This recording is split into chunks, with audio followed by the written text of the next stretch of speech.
हम video number 10 में कोयला एवं पेट्रोलियम के बारे में अध्ययन करेंगे, जो कि जीवाश्म ईंधन के उदाहरण हैं, जो कि हम 8वीं कक्षा में पहले से पढ़ चुके हैं।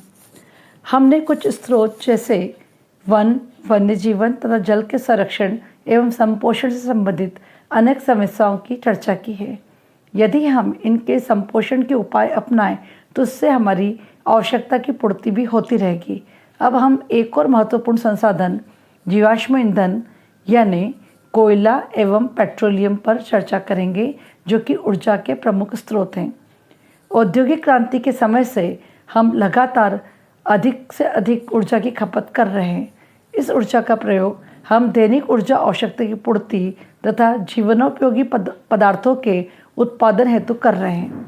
ऊर्जा संबंधी यह आवश्यकता हमें कोयला तथा पेट्रोलियम से प्राप्त होती है। इन ऊर्जा स्रोतों का प्रबंधन अन्य संसाधनों की अपेक्षा कुछ अलग तरीके से किया जाता है। पेट्रोलियम और कोयला लाखों वर्ष पूर्व जीवों की जैव मात्रा के अपघटन से प्राप्त होते हैं। अतः चाहे हम जितनी भी सावधानी से इनका उपयोग करें, फिर भी स्रोत भविष्य में एक न एक दिन समाप्त हो जाएंगे। अतः तब हमें ऊर्जा के वैकल्पिक स्रोतों की खोज करने की आवश्यकता होगी। यह संसाधन यदि वर्तमान दर से प्रयोग में आते रहे तो प्रश्न यह उठता है कि हमें ये कब तक उपलब्ध रहेंगे या कितने समय तक उपलब्ध रहेंगे। इस बारे में विभिन्न आकलनों के आधार पर हम कह सकते हैं कि हमारे पेट्रोलियम के संसाधन लगभग 40 वर्ष तथा कोयला अगले 200 वर्ष में तक उपलब्ध रह सकते हैं।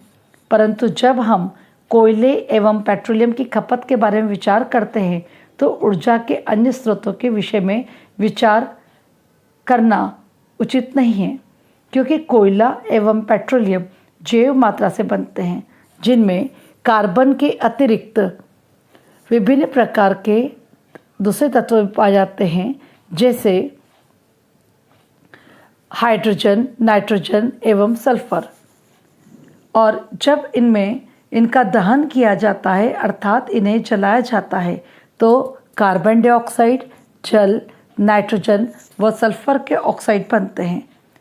अपर्याप्त वायु में जलाने पर या दहन करने पर कार्बन मोनोऑक्साइड बनती है, और यह कार्बन मोनोऑक्साइड अत्यंत विषैली गैस होती है। इन उत्पादों में से नाइट्रोजन एवं सल्फर के ऑक्साइड तथा कार्बन मोनोऑक्साइड विषैली गैसें होती हैं तथा कार्बन डाइऑक्साइड एक ग्रीन हाउस गैस है। कोयला एवं पेट्रोलियम उत्पादों का विचार करने का एक अन्य नज़रिया यह भी है कि ये कार्बन के विशाल भंडार हैं। यदि इनकी संपूर्ण मात्रा का कार्बन जलाने पर कार्बन डाइऑक्साइड में परिवर्तित हो जाता है तो वायुमंडल में कार्बन डाइऑक्साइड की मात्रा बहुत ज़्यादा बढ़ जाएगी, जिससे तीव्र वैश्विक ऊष्मन होने की संभावना है, यानी पूरे विश्व में तापक्रम में बहुत ज़्यादा बढ़ोतरी होगी। अतः इन संसाधनों के विवेकपूर्ण उपयोग की आवश्यकता है।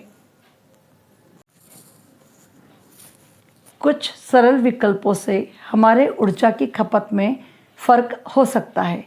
आनुपातिक लाभ हानि एवं पर्यानुकूलन पर यदि हम विचार करते हैं तो हमें कुछ उदाहरणों का ध्यान में रखना होगा। जैसे यदि हमें अपने घर से किसी अन्य स्थान पर जाना है तो क्या हमें बस में यात्रा करनी चाहिए या स्वयं का वाहन उपयोग में लाना चाहिए या पैदल जाना चाहिए या साइकिल से चलना चाहिए। तो उसके लिए यदि हमें अधिक दूरी की यात्रा करनी है तो बस में यात्रा करना अधिक उचित होगा, स्वयं का वाहन उपयोग करने के बजाय। यदि हमें कम दूरी पर जाना है तो हम पैदल भी जा सकते हैं या अपना साइकिल का उपयोग भी कर सकते हैं। इस प्रकार हम पेट्रोल या डीजल की बचत कर सकते हैं, जो कि पेट्रोलियम उत्पाद होते हैं।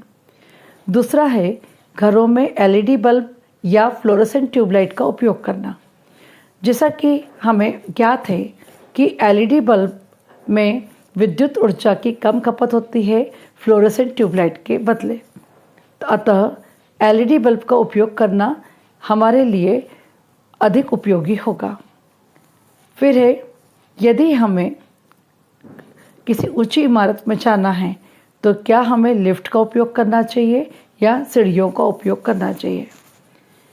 सामान्यतः लिफ्ट का उपयोग करने में विद्युत ऊर्जा का उपयोग किया जाता है और सीढ़ियों का उपयोग करने से हम फिट भी रह सकते हैं, हमारा स्वास्थ्य भी अच्छा रह सकता है।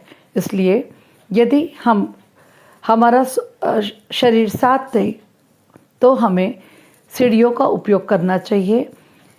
वृद्ध व्यक्ति लिफ्ट का उपयोग कर सकते हैं। इसी प्रकार यदि बहुत ज़्यादा सर्दी पड़ती है तो हमें क्या सर्दी में अतिरिक्त स्वेटर पहनना चाहिए या हीटर या सिगड़ी का उपयोग करना चाहिए?